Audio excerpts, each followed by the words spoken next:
Alright, hey there friends. I wanted to pop on here and tell you guys about something super exciting that my daughter and I achieved this weekend. I can show you my little badge here. 4 parks in a day. This is a challenge that I've been watching a few people do on social media, travelers to Orlando that do the Disney parks often.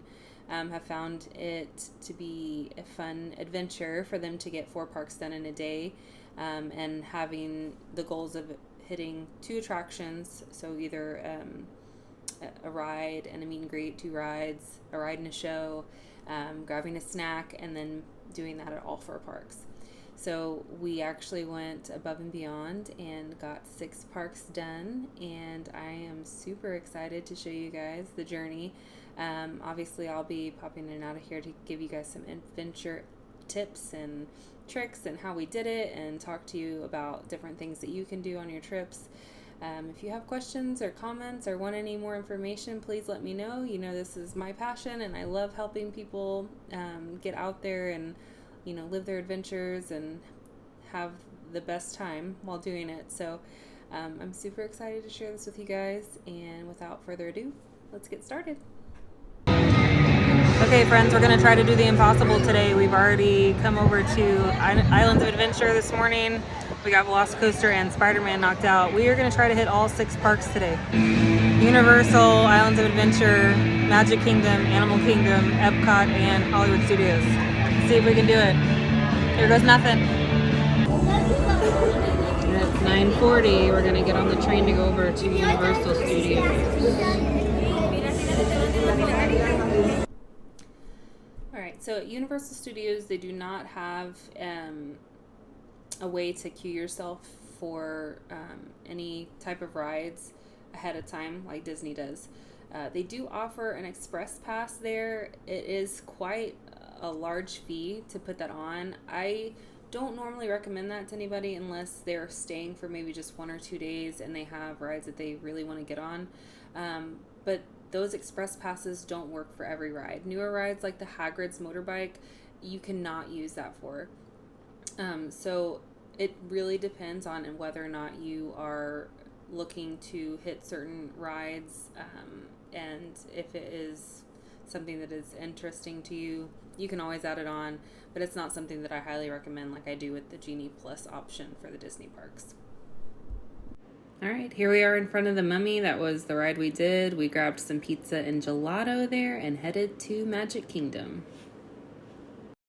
Everything was all decorated for Christmas. It was beautiful. This tree was so cute, and they had the big tree out in the main square. And there's Ariel. Of course, it's not a day at Magic Kingdom unless you get Dole Whip and a turkey leg. Alright, hey friends. We just got to Hollywood Studios. This is Disney Park number 2. 4th park total of the day. It is 3:05. And we are headed to Hollywood Tower of Terror. That's the 2nd park of the day for Disney. And this is the 2nd attraction of the day at the 2nd park. There's our mac and cheese we got.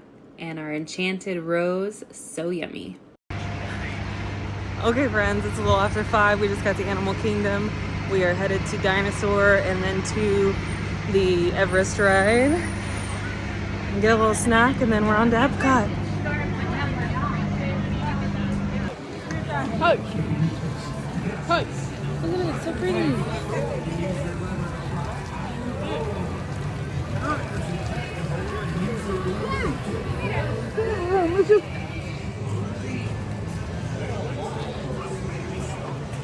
The iconic Tree of Life at Animal Kingdom.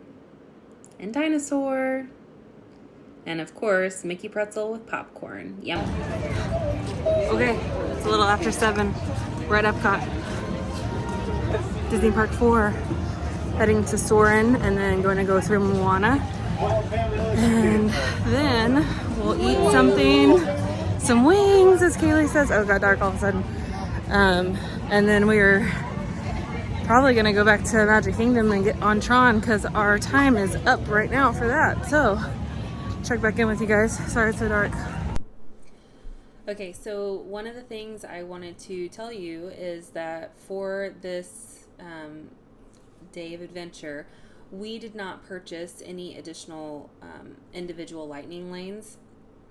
What I did do is through the Disney app, they have a additional fee that you can pay for something called the Disney Plus, or Disney Genie Plus, I'm sorry. This is where you can put yourself into a queue ahead of time, and you get a callback time window, and that opens up every 2 hours. So every 2 hours you can add yourself to a list for different rides or shows that you want to get into your day. So I did purchase the Park Hopper option for the Disney Genie Plus. It was about, I don't know, $24 to $27 for each, me and my daughter. So a very small fee for us to make sure that we could hit all of the things that we wanted to do in the short amount of time. The Genie Plus is something I highly recommend to everybody who I speak to, clients, customers, anybody who wants information at all to add to their Disney trip. If you are staying on a Disney property, you get to have a little additional things added to that for you. You get extra, I think you get to start with 3 of your picks for the day, and then you still are able to add on top of it. Another thing that's great about if you stay on property with Disney is that you are actually able to sign up before other people for things like Tron, Guardians of the Galaxy. When those queues open up at 7 o'clock in the morning, they're gone like that. If you're not staying on property, you're not going to get on that 7 a.m. queue unless you are extremely lucky. They do have an additional queue that opens up at 1 p.m. And then if they have a extra hour event in the evening, so like for Mickey's Not So Scary Halloween Party, they do it. I know for Very Merry Christmas Party, they do it. They have additional hours, and a slot opens up at 6 p.m. for you to get onto those virtual queues as well. Now, that's for things like Tron, which is brand new, Guardians of the Galaxy, which is newer but not brand new. The queue for that, you can still wait all day to get onto that ride. So when we started the day, our whole point was to go to Magic Kingdom and get on the line for Tron. I knew it was going to be an all-day event, and instead of just sitting at the park at Magic Kingdom all day, we decided to do the Park Hopper and go hit everything else, and that's how we got all 4 parks done before coming back to Magic Kingdom at the end of the day and ending with Tron. And you can't beat those beautiful lights on Spaceship Earth. And we went to Soarin' and got us a picture in Moana. PB&J Sticky Wings for the win.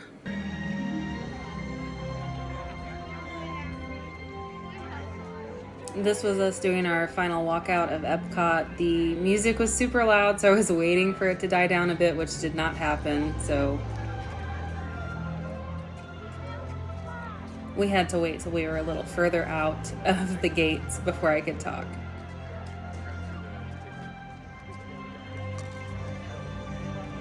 We did it.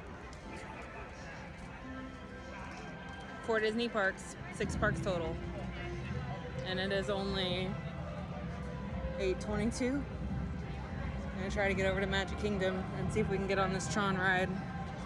Check back in with you guys. But woo, we got it done. We got back over to Magic Kingdom right around 9:30-ish. Maybe a little bit earlier, but we got to check out all the beautiful lights and decorations at night being lit up. It was gorgeous. You just can't beat the Magic Kingdom vibes during the holidays.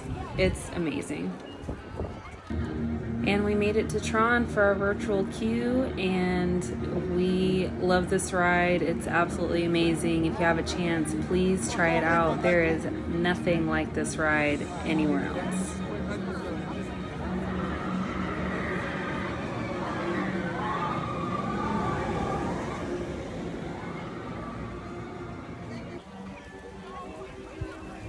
And this was us on our last walk down Main Street, looking at all the beautiful lights that were up and people watching for a little bit on our way out. And the castle all lit up. And one more picture of Main Street. There we did it, guys. 4 parks in a day. Talk about some steps.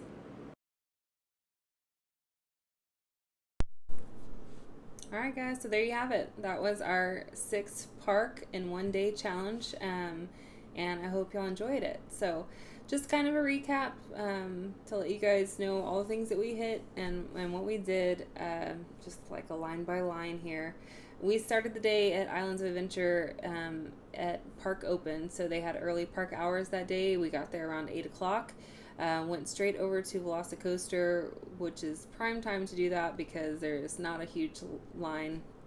And like I said before, there's not really a way to get yourself an express for the newer rides like that and Hagrid's Motorbike. So you just have to find a good time in the day that it is not a long wait if you don't want to sit in the line for longer than an hour.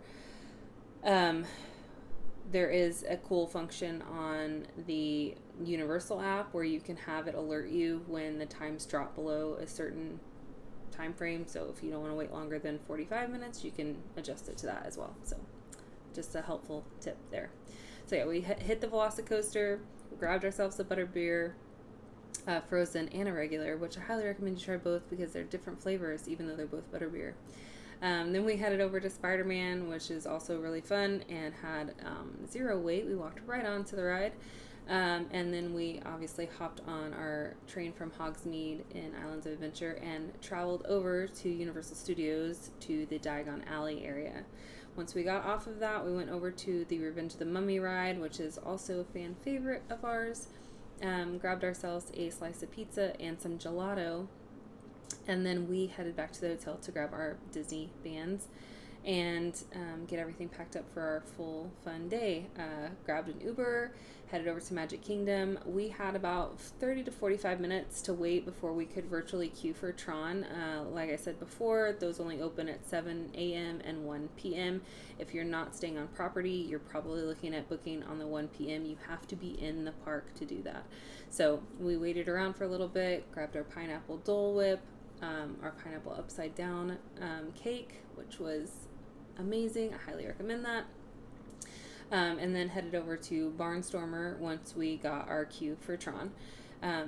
Barnstormer, really cute little coaster. I would not recommend waiting in line longer than 30 minutes for it because it's a very short ride, but for the littles that are just starting out with coasters, it is a great introductory ride for them. Then, of course, we grabbed ourselves a turkey leg, which was amazing. It's one of my daughter's favorites. We have to get it every time we go. And then we got on Peter Pan. We had some mechanical issues on our Peter Pan ride, so we got stopped twice, but it was still fun. We laughed and had a good time while we were waiting for them to get it back up and running. And then we headed out, got onto a bus, and headed over to Hollywood Studios. Once we got there, I had already put us in line through Genie Plus for our time frame to be on Hollywood Tower of Terror. So, of course, we went and got on that. Muppets Vision 3D was a super short queue. We were able to just go right in. They have that at hourly intervals or whatever time frame they do it. So if you time it right, you can get right in there and get inside the theater right when it's starting, and you don't have to wait very long for it. So super cute. I hadn't done it in years and years, so it was fun to do that again. Once we finished that, we had grabbed our bacon mac and cheese and our enchanted rose, which was super rich but so good. I would not recommend eating that alone. I think even just between me and my daughter, we barely finished it. I think that would be enough for 3 or 4 people. But we got those at the Fairfax Fair, close to the Hollywood Tower of Terror, and that bacon mac and cheese was great. The enchanted rose was great. Highly recommend those. After that, of course, we hopped onto a bus and headed over to Animal Kingdom, where we did our dinosaur ride, and then we had been in our Disney Genie Plus time frame for the Expedition Everest. After we got out of that, we grabbed ourselves some popcorn and a Mickey pretzel because you cannot go to any of the parks and not get a Mickey pretzel while you're there. So we grabbed those to eat on our way out of the park and headed over on bus again to Epcot. Once we got to Epcot, We ran over to Soren. I had us in our Genie Plus queue for that time frame. We went and hit that. We walked through our Moana area, and it's beautiful. Spend some time there, play with the water features. It is interactive, and if you have a Disney Magic Plus band, you have so much more fun there. It's incredible. I recommend going at night. I think it's beautiful with the lighting and the features there at night. So it was perfect for us to get there after dark to do that. Once we did those two things, of course, we had to go over to the Fusion Labs and get our yummy wings. The peanut butter and jelly sticky wings were fantastic. I highly recommend them if you're a peanut butter fan, but my daughter is not one, so she wouldn't try it, and she would tell you that they smelled nasty and she would never taste them in her life. But I thought they were on point. After we finished that, we went back to Magic Kingdom, and we were able to get on our Tron virtual queue. We were a little late, so I will tell you, if you're trying to do a lot of things and you add yourself on a virtual queue, try to be mindful of your times. They could have told us no, with us being about 30 minutes late for our queue, but they let us on. I was very grateful because we had waited all day to do it, but we got so much done. Even if we wouldn't have been able to get on Tron, it was still a really fun day, and we had just so many laughs, and it was a great adventure. I know that I will remember this for the rest of my life. I think my daughter will too. It was a great experience to be able to do with her. So it was super fun. I highly recommend it. If you guys are adventure seekers and you like a challenge, I highly recommend doing it. I think next time for us, I'm obviously going to do it again because I always think I can do it better than the time before. So my next thing that I'll be adding to it is to add all 4 modes of transportation between the parks. And probably making it a little bit more difficult, maybe doing at least 2 rides every park, and trying to get another attraction on top of it, but just doing the 4 parks. Doing all 6 was an adventure. It was crazy. I don't know that I'd ever do all 6 of them again. You can spend 2 full days doing each park individually, so there's always so much to do, and it's so much fun. But if you are interested in doing anything like this, I would love to hear about it. If you have questions, if you want any tips or tricks, or if there's anything that you just had more questions of, or feel like I didn't cover enough on this, please don't hesitate to ask. Like, comment, share, let everybody know about it, and I hope to see you guys in future adventures. All right? You guys take care. Bye.